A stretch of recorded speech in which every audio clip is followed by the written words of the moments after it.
હોલની સામેના મેદાનમાં ધર્ભાવતી premium league 2024ના ટુર્નામેન્ટનું આયોજન કરવામાં આવ્યું છે।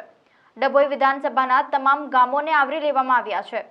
ડભોઈ તેમજ આસપાસની 100 ઉપરાંત ટીમોએ આ ટુર્નામેન્ટમાં ભાગ લીધો છે। ત્યારે ગત રાત્રિએ ધારાસભ્ય શૈલેષ મહેતાના હસ્તે ઉદ્ઘાટન કરવામાં આવ્યું હતું।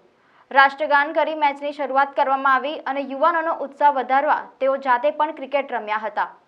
ટુર્નામેન્ટમાં દરેક ગામ તેમજ તાલુકાના યુવાનો ભાગ લે એવી ધારાસભ્ય શૈલેષ મહેતાએ અપીલ કરી છે।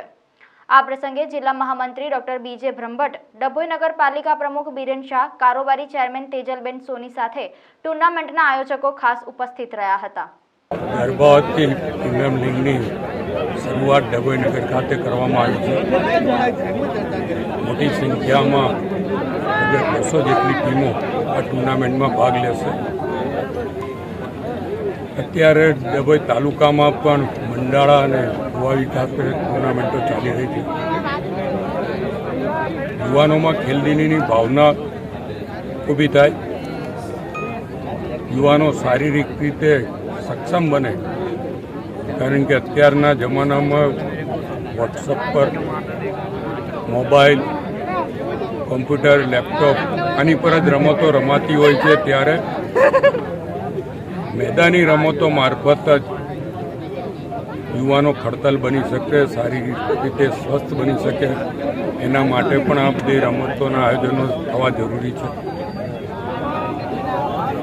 આજે અહીંયા જે ટુર્નામેન્ટ શરૂ થઈ રહી છે એના મારફત યુવાનોમાં ખેલદિલીની ભાવના સાથે એકબીજાથી પરિચિતો થશે અને પરિચિત હોય તો ગમે ત્યારે કોઈ પણ સારા નશા પ્રસંગમાં એકબીજાને મદદરૂપ થઈ શકે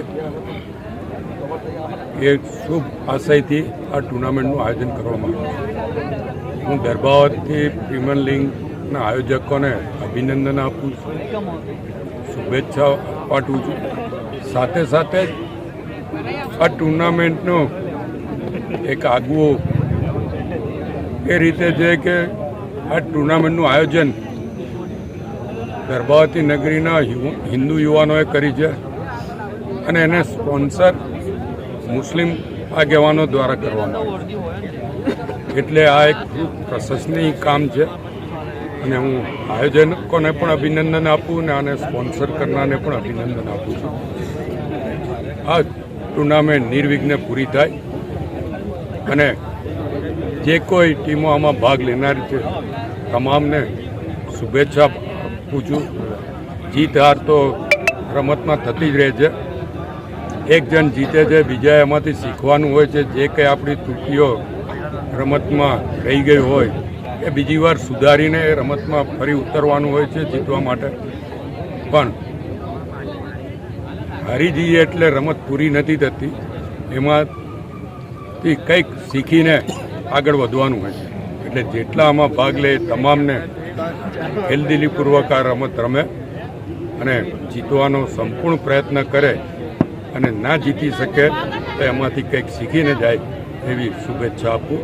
ભારત માતા કી જય, વંદે।